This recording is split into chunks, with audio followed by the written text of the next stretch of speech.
Given this present situation आपको जो आगे 6 से 8 महीने की शॉर्ट टर्म अगर किसी को स्ट्रेटजी बनानी हो तो आपको मंजरनामा कैसे दिखता है और कौन कौन से सेक्टर्स हैं जिसमें लोगों को एहतियात करनी चाहिए या पोजीशंस लेनी चाहिए? देखें, सबसे पहले तो मेरा जो टॉप पिक होगा वो ईएनपी सेक्टर होगा।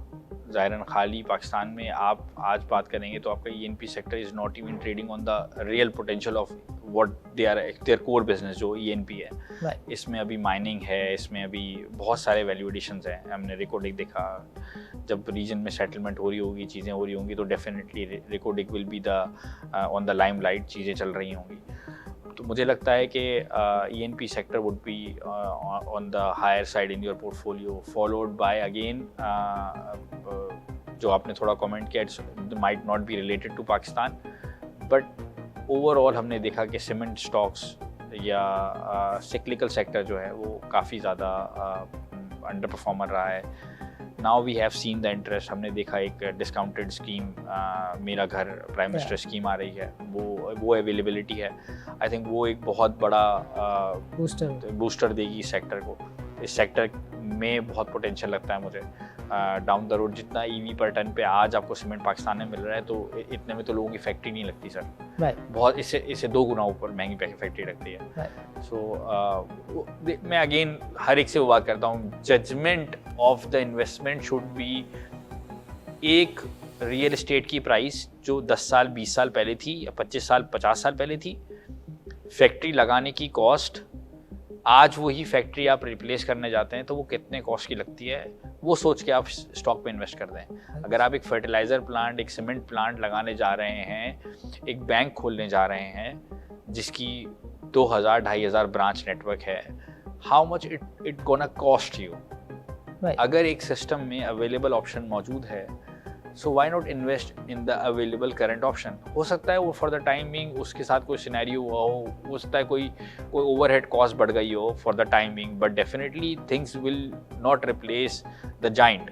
सो वो सिनेरियो सोच के ही मार्केट में इन्वेस्ट करना चाहिए कि आज अगर आप एक सीमेंट प्लांट लगाने जा रहे हैं तो उसकी लैंड की कॉस्ट क्या होगी, उसकी ईवी पर टन प्लांट की कॉस्ट क्या होगी, डॉलराइज टर्म्स में बात करेंगे तो आज आपको स्टॉक कितना सस्ता मिल रहा है। बेसिक एनालिसिस होनी चाहिए इन्वेस्टमेंट पोर्टफोलियो में, आसानी हो जाएगी।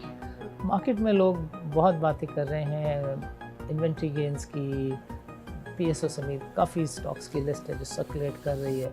इंडेक्स के लिए पीपल हैव दिस व्यू कि यार ये 2 दिन की मार है, 3 दिन की मार है, इंडेक्स 2 लाख का लेवल दिखा सकती है। सो जो नया इन्वेस्टर है, जेनजी को 1.25 लाख के करीब हमारी बाज़ार में have just entered the market, so उसको अगर आपने कोई एडवाइस देनी हो, सजेशन देनी हो तो वो क्या हो? Invest for the long term. सिर्फ एक एडवाइस कि आप जो पोर्टफोलियो जिस पर्पस से ख़रीदते हैं वो एटलीस्ट 5 साल के होराइजन से होना चाहिए।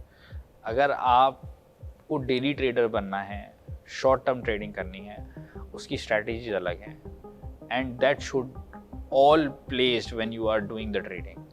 ट्रेडर का portfolio should not be more than 20% of your entire portfolio size.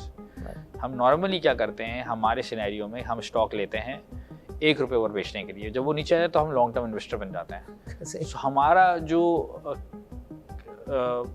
Cost benefit analysis होता है या अपॉर्चुनिटी लॉस जिसको हम कहते हैं कि आपने स्टॉक में इन्वेस्ट करके इंतज़ार किया, उसको कैलकुलेट करना आना चाहिए। You should be once clear कि मेरा पर्पस ऑफ इन्वेस्टमेंट है क्या।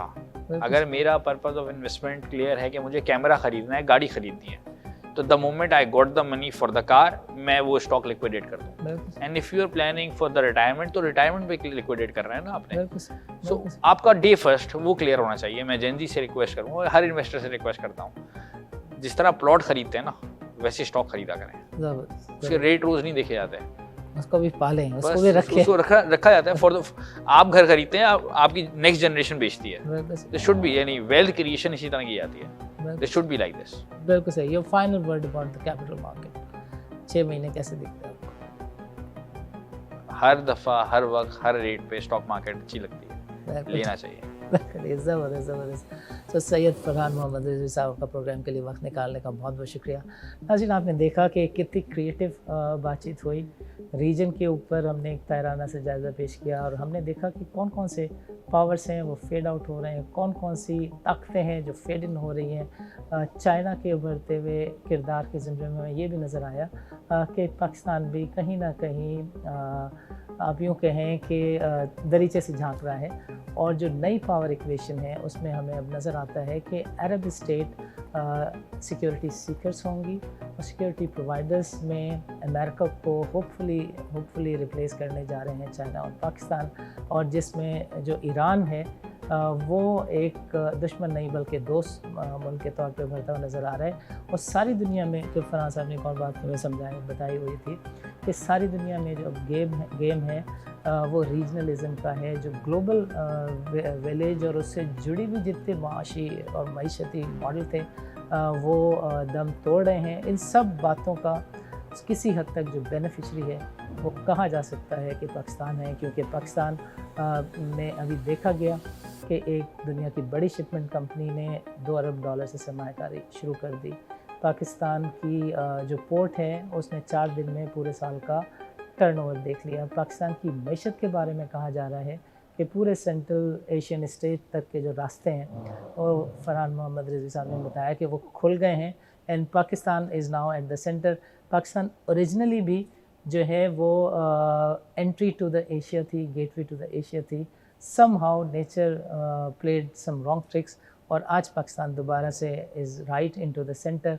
और ये जो हमारे अरब दोस्त ममालिक हैं वो एक दफ़ा फिर पाकिस्तान के साथ 10 गिरबां नहीं बल्कि हाथ में हाथ डाल के रीजन की दीगर क़ुव्वतों के साथ मिल के इस रीजन की मईशत को परवान चढ़ाने का ख्वाब देख रही हैं। सो नाज़रीन, इस तरह की बातचीत तर्जुमों का सिलसिला जारी रखेंगे। इजाज़त दीजिए।